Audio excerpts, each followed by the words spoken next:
Hi there, welcome back to the channel. Thank you so much for tuning in. And in another edition of Under the Radar Reviews, I am looking at the 2002 sci fi fantasy film Reign of Fire. This was directed by Rob Bowman, is best known for directing the X Files movies. But the film itself, there's a who's who in here. You have Christian Bale, Matthew McConaughey, Isabella Scorupco, Jared Butler. You have Alexander Siddig, who would play Bashir in Star Trek Deep Space Nine, and Alice Krige, who would play the Borg Queen in First Contact. Christian Bale will go on to be Batman. We all know that. Matthew McConaughey have a slew of hits in dramatic movies like The Wolf of Wall Street. Isabella Scorupco is best known to American audiences as the Russian scientist in GoldenEye with Pierce Brosnan, the first James Bond movie he did. Jared Butler, action movies for sure, and he plays the father in How to Train Your Dragon. He plays the Viking father. So dragons will follow him around throughout his career. So basically what happens is dragons are awoken and have scorched the earth, modern day earth. And Christian Bale and Jared Butler have fortified this castle and are trying to keep the last bunch of people alive, hoping that the dragons will die out. Once there's nothing left to eat, they're going to eat each other. They're just hoping time is on their side. In comes Matthew McConaughey's character, Denton Van Zant, a military guy who is claiming he has killed the dragon with the use of a helicopter and these skydivers that usually don't survive this mission. There's no parachutes and they capture the dragons and they've officially killed the dragon. He has found out that there's only one male dragon and they're going to kill him so he can impregnate all the female dragons and we win the war and humanity will finally survive or live through this, hopefully. So Christian Bale reluctantly joins up with him in order to kill this male dragon. The way the dragons look are quite ominous and scary. The way they walk on the ground. Apparently, Rob Bowman studied a lot of creatures and really worked on the design of how they would actually walk. And it looks realistic. And at certain points, the dragons look real. They look scary. Some of the points where they fly by the screen, you can see, especially if you have a 4K TV, you see the limitations of the special effects now.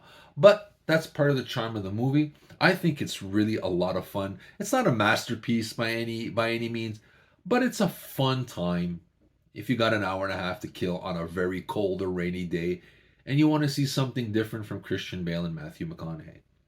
I think it's worth a watch. There's a great scene in here where Matthew McConaughey and Jared Butler are doing a play for the children before bedtime. And they're two knights. And you think it's King Arthur at first. And suddenly one of the knights cuts off Christian Bale's hand. And he's like, oh, pretend. Or is it Jared Butler's? I forgot. And he goes, I will never join you, Dark Knight. You killed my father. And then the Dark Knight turns around and goes, but I am your father. And all the kids go, oh my God. And then they go, good night, kids. Now the kids want to know the rest of the movie. A great play on The Empire Strikes Back. It was so funny. It's so great. I love how they incorporate that into the film. They show a lot of humanity and how things are done. I loved it. Great performances throughout. And I really enjoy this one. I think it's an underrated gem in the sci-fi fantasy realm. And especially the way the dragons spew the fire.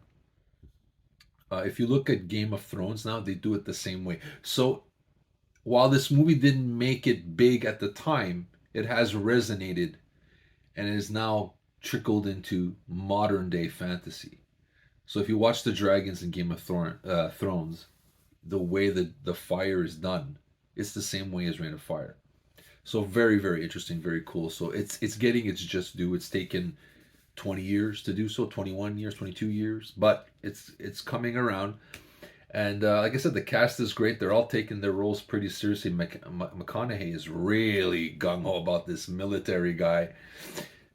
So it's really cool. It's really cool to see McConaughey in this extreme military kill thing. And I liked it. I really enjoyed that.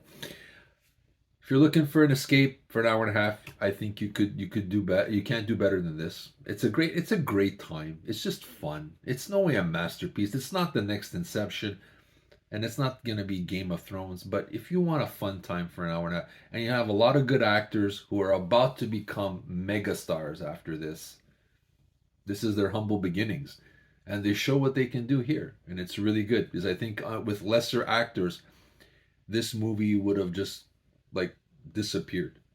And I think it's because of their dedication to their craft that this has hung on around, and it's beginning to get a little foothold, and there is a cult following for this movie. And like I said, Game of Thrones uses the same method of the way the dragons create the fire, so it has begun to take hold on today's genres. So it's pretty cool. I think you should give it a try. I don't think you'll be disappointed unless you're expecting Inception quality, or something like from Christopher Nolan. You're not going to get it here. But if you're going to be highly entertained, it's a fun watch and it's a good laugh. And you'll say, "Oh, this guy's from Star Trek, and this guy did this," and there's a whole bunch of people you will recognize, and it's fun to see that. That's part of the charm of the movie. But that's me. You let me know if you've seen this movie. Do you have this movie? Are you gonna see this movie? We'd love to hear from you. If you can, hit the like button and subscribe. And once again, thank you so much for tuning in to another Under the Radar review from the Aroundtable. This is Steven signing off.